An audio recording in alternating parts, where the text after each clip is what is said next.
la fête de la Saint-Sylvestre. D'abord, il faudrait vous demander qui était Saint-Sylvestre. C'est le nom d'un homme, non? Saint-Sylvestre. Qui était-il? Saint-Sylvestre est le 33e pape de l'Église catholique romaine.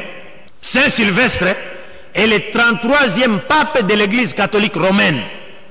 Pourquoi lui a-t-on dédié la journée du 31 décembre au 1er janvier? Pourquoi? D'abord, lui-même, il est né le 31 décembre. Il est né le 31 décembre. C'est pourquoi on a choisi cette date. Mais la principale raison pour laquelle on lui a, c'est-à-dire attribué cette journée, c'est que le pape Saint-Sylvestre est celui qui avait pesé de tout son poids pour que la divinité de Jésus-Christ soit imposée au monde au concile de Nicée en l'an 325 de notre ère. C'est-à-dire, il y a eu un débat autour de la divinité de Jésus entre les chrétiens. Il y avait un prêtre égyptien qui s'appelait Arius d'Alexandrie. Ce prêtre ne croyait pas à la divinité de Jésus-Christ. Maintenant, le pape Sylvestre Ier, il a délégué 2 prêtres qui sont partis, qui l'ont représenté dans ses conciles, et lui, il était de mèche avec l'empereur Constantin, parce que Constantin à l'époque était en position de faiblesse. Il y avait son rival qui était très fort. Maintenant, pour avoir l'aide de l'Église, l'Église lui a promis son aide en échange que Constantin puisse permettre à l'Église de triompher au concile de Nicée. C'est-à-dire que Constantin puisse faire que la divinité de Jésus-Christ, qui était prônée par l'Église catholique, soit imposée au monde, et l'Église lui apportera son soutien pour qu'il détruise son adversaire. Vous comprenez? Donc, la divinité de Jésus-Christ a été imposée au concile de Nicée. Et qui avait présidé ce concile? Vous imaginez?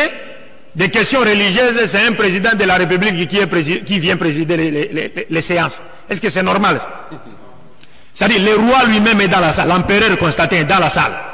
Il préside les débats de religieux, et lui il ne connaît rien.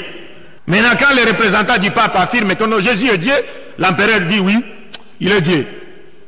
Arius dit non, il n'est pas Dieu. L'empereur dit non, ferme ta gueule, il est Dieu. Mais Constantin lui-même n'a jamais crié à la divinité de Jésus. Il a accepté cela pour des raisons politiques. Mais il a continué à porter sa bague de Dieu Soleil. Parce que c'est Constantin qui nous a imposé la journée du dimanche. La journée du dimanche. Les repos de dimanche. Il n'est pas biblique. C'est Constantin qui l'a imposé. C'est le jour où on adorait le Dieu Soleil. C'est pourquoi le dimanche est appelé en anglais Sunday, le jour du soleil. Ce n'est pas Dieu qui l'a fixé. Que ça, ni dans la Bible et moins encore dans le Coran. C'était le jour où on adorait le Dieu Soleil. C'est pourquoi je vous dis que le dimanche est appelé en anglais Sunday. Sun, soleil, day, jour, c'est-à-dire le jour du Dieu Soleil, le jour où on adorait le Dieu Soleil. L'empereur Constantin a imposé ce jour comme étant un jour de repos pour tout le monde, que vous le vouliez ou pas. Et l'Église chrétienne a perpétué cette coutume-là, qui n'est pas biblique. Tous les jours de semaine que vous voyez là, sont des jours de divinité païenne. Tous les jours, tous les noms de tous les jours de la semaine sont des noms de divinités païennes.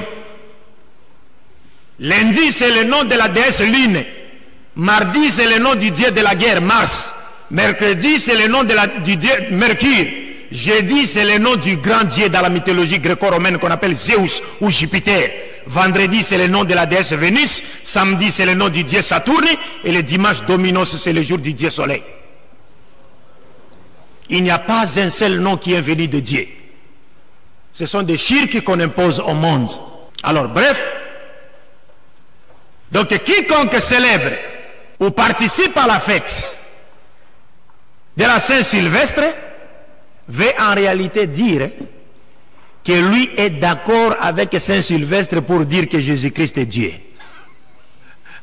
Parce que cette journée lui a été dédiée en récompense des efforts que Sylvestre Ier avait fournis pour imposer la divinité de Jésus au concile de Nicée. C'est pourquoi cette journée lui a été dédiée. Donc il y a un musulman qui participe à cela. Donc c'est comme s'il dit, je suis d'accord avec Saint-Sylvestre que Jésus-Christ est Dieu. Quand tu fêtes la Noël, tu veux en réalité dire, je suis d'accord que Dieu était effectivement venu sur la terre sous forme humaine, il est né d'une femme à la personne de Marie. Tu as contredit le Coran. Et il y a certains frères, quand j'ai fait un exposé sur ce thème au Tchad, Des frères m'ont demandé, mais si on a des amis et qu'on les raconte, on voudrait leur souhaiter bonne fête. Que doit-on faire? C'est un ami. Mais lui, il fête la Noël. Vous savez que c'est une fête de shirk. Faudra-t-il lui souhaiter bonne fête? Est-ce que peut-on encourager quelqu'un qui adore les idoles? Vous trouvez quelqu'un en train d'adorer une idole, vous lui dites, allez-y, courage, continuez à adorer. On peut lui dire ça? Et si on vous souhaitait aussi bonne fête, vous musulmans, comment allez-vous répondre? Les jours de la fête de Noël, vous avez appris que non, bon, c'est du shirk. Mais vous rencontrez un ami, lui, il n'était pas là, il vous dit, bonne fête mon frère. Vous allez dire quoi? Merci, merci mon frère. C'est ça? Il y aura la réponse, Inch'Allah. Donc bref, je disais